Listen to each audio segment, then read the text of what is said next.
Bwana, basi la Simba Sports Club ambalo mzabuni na mtengeneza vifaa wa klabu hiyo Jairuti aliahidi kulileta mpaka kufikia katikati ya mwezi wa 10 liko tayari, lakini linaendelea kukamilisha mchakato wa bandarini. Tangu tarehe 5 mwezi wa 9 siku ya Ijumaa, basi hilo lilikuwa tayari limeshafika. Lilikuja likiwa lina rangi yake ya asili kutoka kiwandani, kwa maana kwamba kikawaida mabasi ya Iriza yanapokuwa yanasafirishwa kwa ajili ya klabu au kwa ajili ya matumizi mengine yoyote binafsi, wao huwa hawafanyi branding yoyote, linakuja na rangi ya asili, na ni kwa sababu Iriza hawataki kutengeneza mazingira ya kulifanya gari likaenda likapata hitilafu kwenye rangi ama kwenye muonekano ambao utakuwa pengine umeshatengenezwa kabisa pale litakapokuwa linasafiri. Kwa hiyo gari linakuja kama lilivyo, kwa maana ya kutoka kule kwenye kiwanda na rangi yake ya asili ambayo ni nyeupe. Mambo mengine yote, customization, muonekano wa nje, muonekano wa ndani, hivyo ni vitu ambavyo utakuja kuvifanya wewe mwenyewe. Sasa nini kinaendelea mpaka sasa hivi?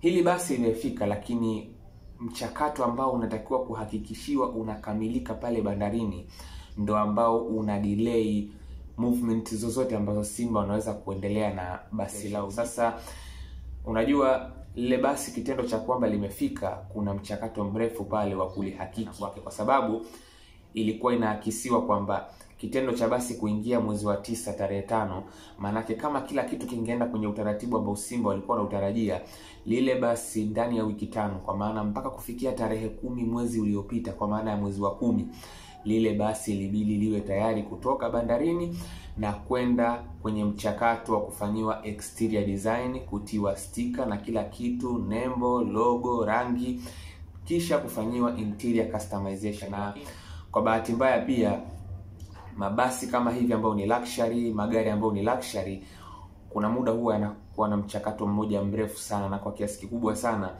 huwa ni aina ya usafiri ambao unaweza kuukuta unakaa kwa muda mrefu katika bandari, wiki. Wakati huo mzigo mwingine ushatoka, magari mengine yasharuhusiwa, lakini huu ni usafiri ambao unaweza ukakaa kwa muda wa wiki kadhaa na hata miezi kadhaa, ukaona mzigo umekaa umetuama. Kwa hiyo hicho ndicho ambacho kinaendelea kwenye upande wa basi jipya ambalo Simba wanalisubiri la Iriza i8. Sasa mwisho wa siku unakuta kuna paperwork, kuna nyaraka ambazo inabidi zikaguliwe huko ambako limetoka wapi, lihakikiwe, na kila kitu kiwe na nyaraka yake na iwe inaonekana. Nyaraka ikiwa haionekani, nyaraka ikiwa haijajazwa katika utaratibu unaotakiwa, tayari muda wa basi kuendelea kukaa bandarini unakuwa mkubwa.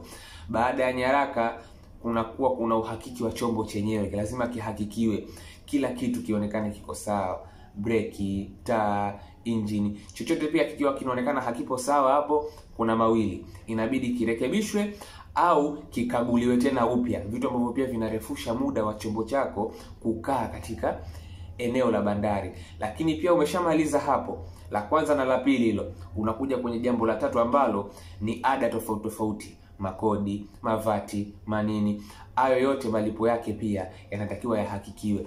Kuna muda unaweza ukajikuta umeyafanya, lakini pengine mchakato wa kukamilishwa kwake ama kuwa processed unakwenda taratibu.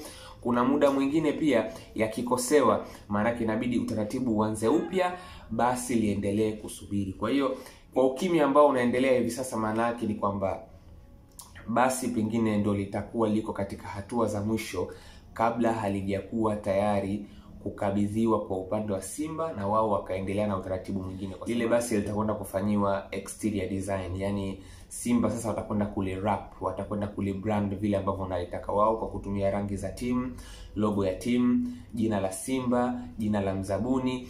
Hivyo ni vitu ambavyo sasa vitafuata, na katika hali ya kawaida swala la exterior branding ni jambo ambalo linachukua takriban wiki 1 mpaka wiki 2. Kisha baada ya hapo kuna kitu kinaitwa interior customization. Lakini kwa sababu tayari mchakato wa kulipata basi lao umeshavuka muda ambao walikuwa na utarajia, huenda hivi vitu vikatakiwa ku-overlap, yani mchakato wa namna ambavyo litakuwa linaandaliwa nje na ndani ni vitu ambavyo vikawa vinafanyika simultaneously, vikawa vinafanywa katika hali ya kufuatana hapo kwa hapo.